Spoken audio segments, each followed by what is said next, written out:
Au Pagnol aujourd'hui, 3 séances de court-métrage. La première à 13h.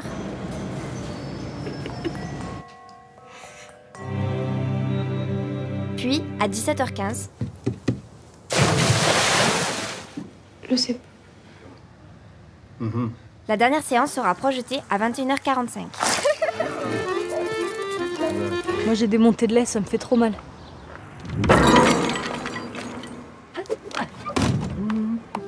Maï, retrouvailles, sentiments, retrouvez Israfil de Ida Panandé ce soir à 21h30 au Pagnol.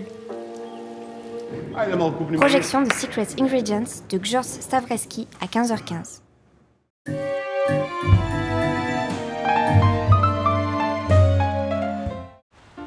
Bonjour, dans la suite de notre série sur l'éducation à l'image auprès des jeunes, nous allons aujourd'hui à la rencontre de collégiens et lycéens à qui le festival propose 2 programmes de court-métrage intitulés Un film, une thématique. Il y avait des films qui s'arrêtaient un peu, donc on comprenait pas trop la fin, et c'était un peu plus compliqué, un peu plus obscur, on va dire. Il y en avait beaucoup, ils sont tous différents, des sujets plutôt comiques ou des sujets un peu plus durs. Nous avons l'option cinéma de la seconde à la terminale. Et de ce fait, il m'a paru judicieux de les amener en réalité voir ces courts-métrages qui sont chaque année renouvelés, qui sont sur des thèmes assez variés qui leur parlent. Ça les a un peu interloqués, je pense. Mais c'est bien, ça les choque un peu, ça les fait déplacer des lignes habituelles et ça leur permet de voir d'autres choses.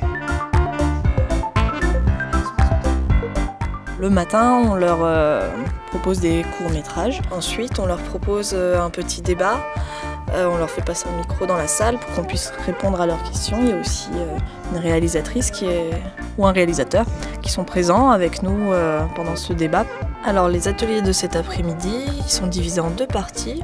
On leur propose un atelier théorique où moi je leur fais un petit cours assez succinct sur les métiers du cinéma.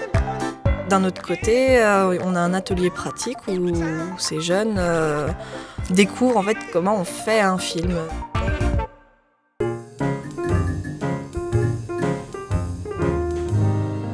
Alors bonjour Nathalie, bonjour Sandor. Vous êtes cette année au Festival d'Aubagne en tant que jury. Qu'est-ce que vous recherchez quand vous faites un film ? Montrer les trucs vers un loop. Une loupe, Oui. Plutôt qu'une miroir. Et évidemment, quand on fait un film, il y a les deux. Je ne vais pas poser une perspective moi-même. Pour moi, c'est une question de respect.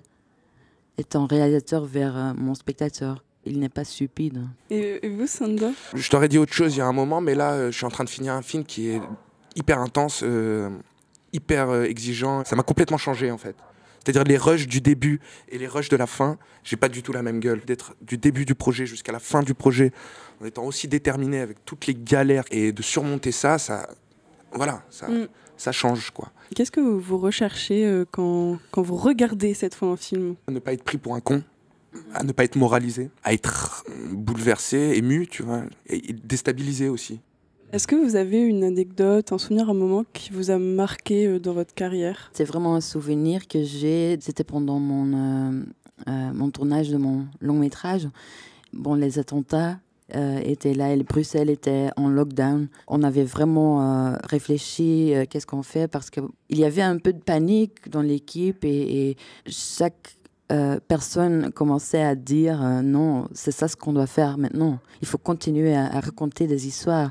C'est important, même si c'est tout petit dans tout ce qui se passe. Le fait qu'on a vraiment choisi de faire du cinéma au lieu de juste faire ce qu'on fait tous les jours, c'était vraiment un choix pour la première fois.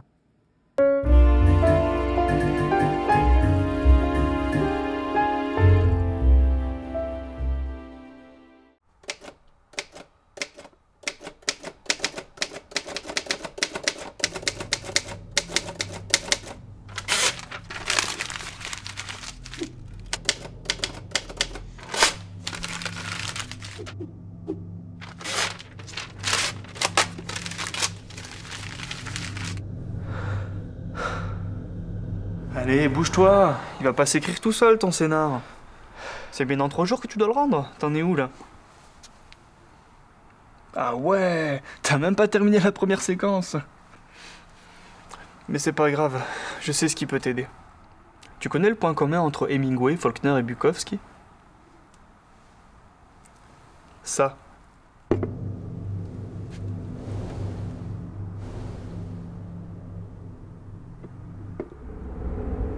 Allez, rien qu'un petit verre. Ça ne peut pas te faire de mal.